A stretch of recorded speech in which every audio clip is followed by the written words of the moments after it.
Right, these are 5 of the questions from that first sheet, okay? So you basically go through different questions and do these different things. These last 2, these are equations, okay? They're equations because they have equal sign, but these first 3 are just expressions. So we're not trying to find what x is. You only do that when you have an equal sign. You only can really do that when you've got an equal sign. What you're trying to do here is you're trying to simplify them as much as possible, trying to basically write them in a different way. Is there a simpler way of writing what we have here? So we start with this first one. You've got 5x's plus 7x's. So think of x as a thing. It doesn't matter what it is, okay? It could be 3, it could be 18, it could be minus 2,074,000. Bottom line is it's the same there as it is there. And if I have 5 of them there, because that's what that means, 5x just means 5 times by x. I have 5x's plus I have another 7x's.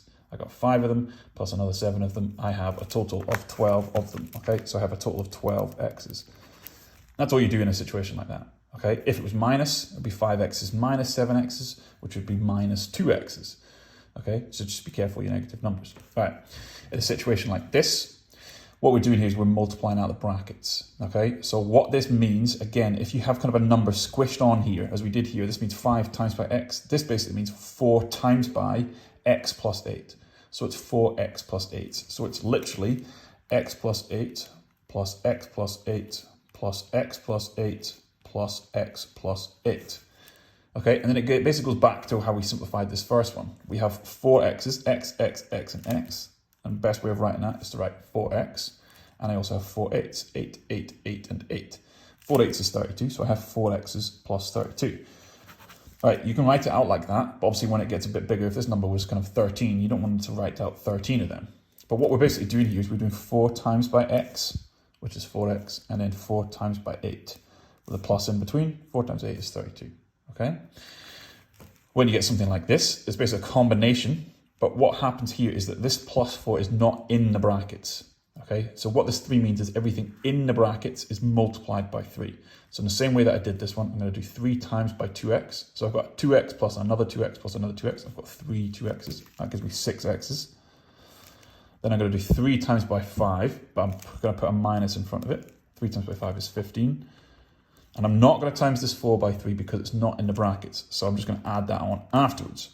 And then I'm just going to double check, can I simplify that anymore? Okay, so 6x, if I take away 15 and then I add on 4. So this 6x has nothing to do with it. That's fine as it is. There's no more x's for me to add on, but these are separate. I can't do anything with this and the 6x's.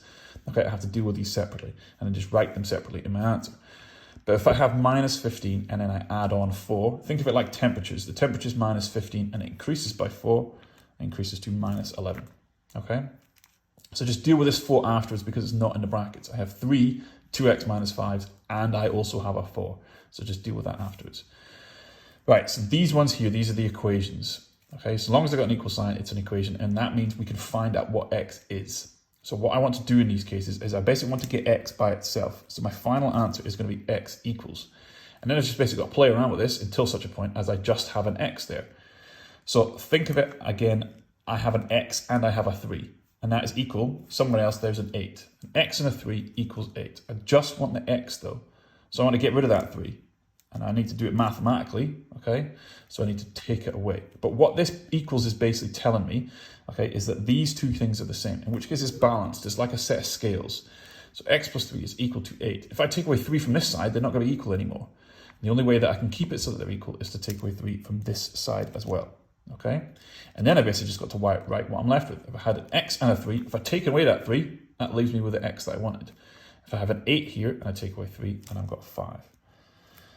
Right, and the beauty of an equation is you can check it. Right, if x is 5 plus 3, is that equal to 8? Yes, it is. So that is right. Anything else, if I had 6 plus 3, that equals 9. That's not right. So x has to be 5 for this to work.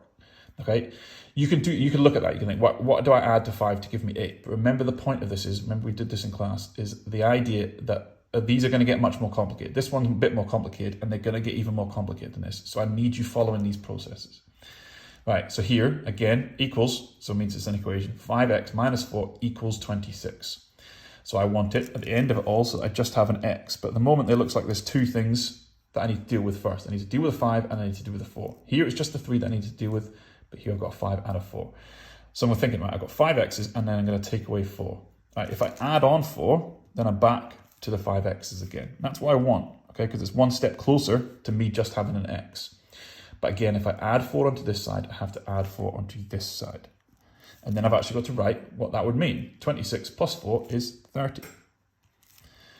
Right, now what I've got 5x equals 30. So up here I had a 5x, but I didn't know what it was equal to, so I couldn't do anything with it. But here I know that 5x equals 30.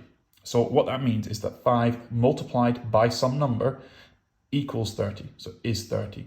So I could again think, what do I multiply 5 by to give me 30, okay? Or I can do it in the way that I've shown you.